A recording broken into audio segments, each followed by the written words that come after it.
Admiral Texavol stood before the Galactic Council, his 6 eyes dimmed with something the Council hadn't seen in 3 centuries. Uncertainty.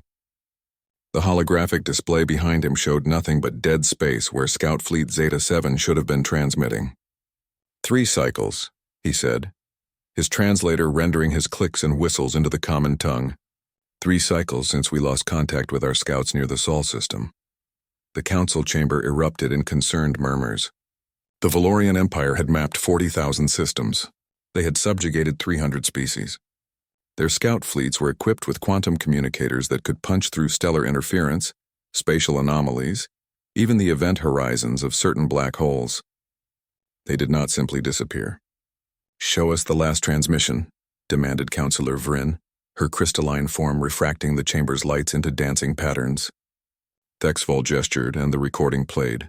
Static, pure, unfiltered static, but underneath it, if one listened carefully, there was something else. A rhythm.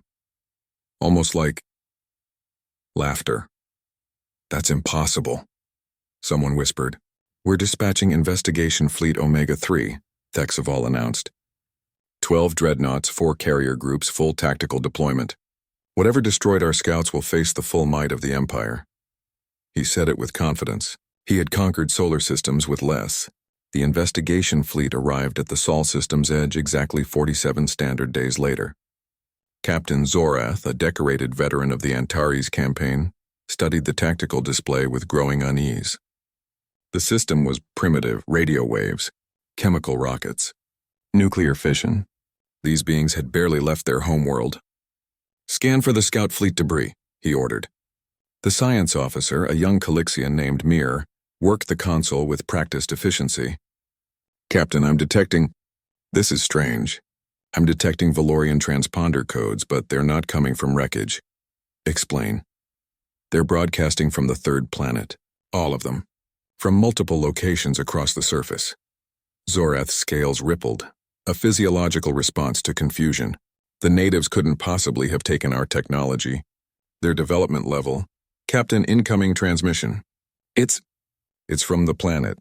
Audio only, in our language." A chill ran through Zorath's spine, a human expression he would soon understand all too well. "Play it." The voice that came through was neither Valorian nor any known species. It was synthesized, distorted, cheerful in a way that felt deeply wrong. "Hello there. Welcome to Earth, we've been expecting you." Zorath's claws instinctively extended. "I am Captain Zorath of the Valorian Empire Investigation Fleet. You are in possession of our technology.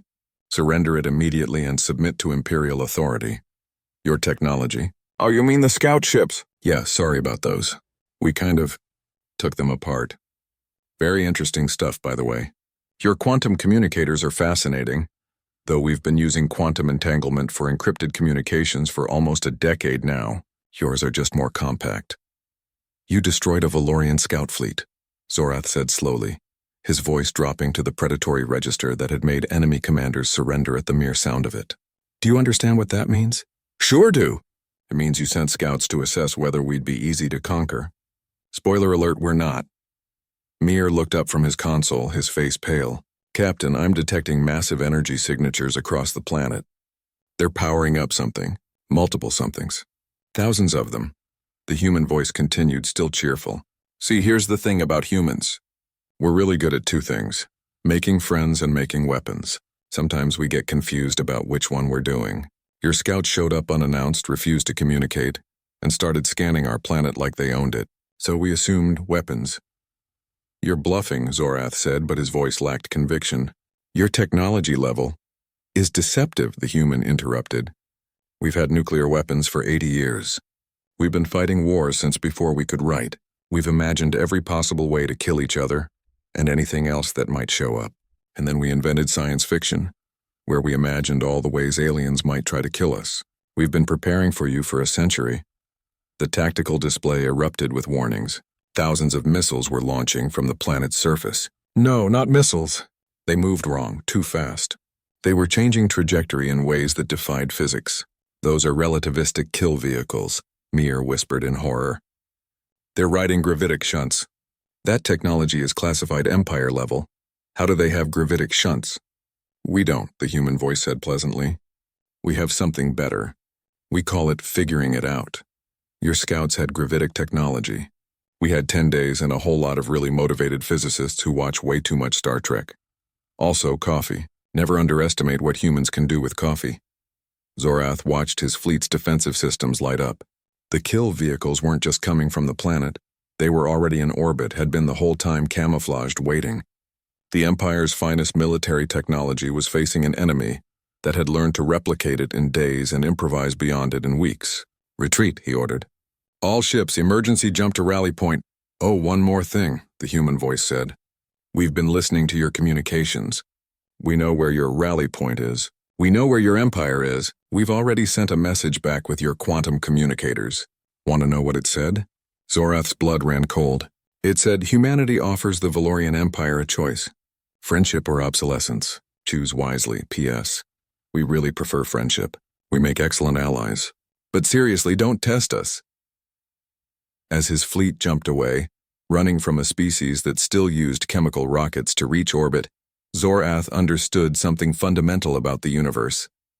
Technology wasn't everything. Curiosity, adaptability, and the absolute refusal to accept limitations, those were the true weapons. And humanity had all three in terrifying abundance. Back at the Galactic Council, Thexville received the report in silence. Investigation Fleet Omega-3 had returned intact but thoroughly humbled. The humans hadn't destroyed them. They'd warned them. What do we do? Asked Counselor Vryn. Thexville's eyes brightened, this time with something like respect. We accept their friendship, and we never ever underestimate them again. From Earth, a new transmission went out to the galaxy, in hundreds of languages. Humanity, extending greetings. We come in peace. We also come prepared. Let's be friends,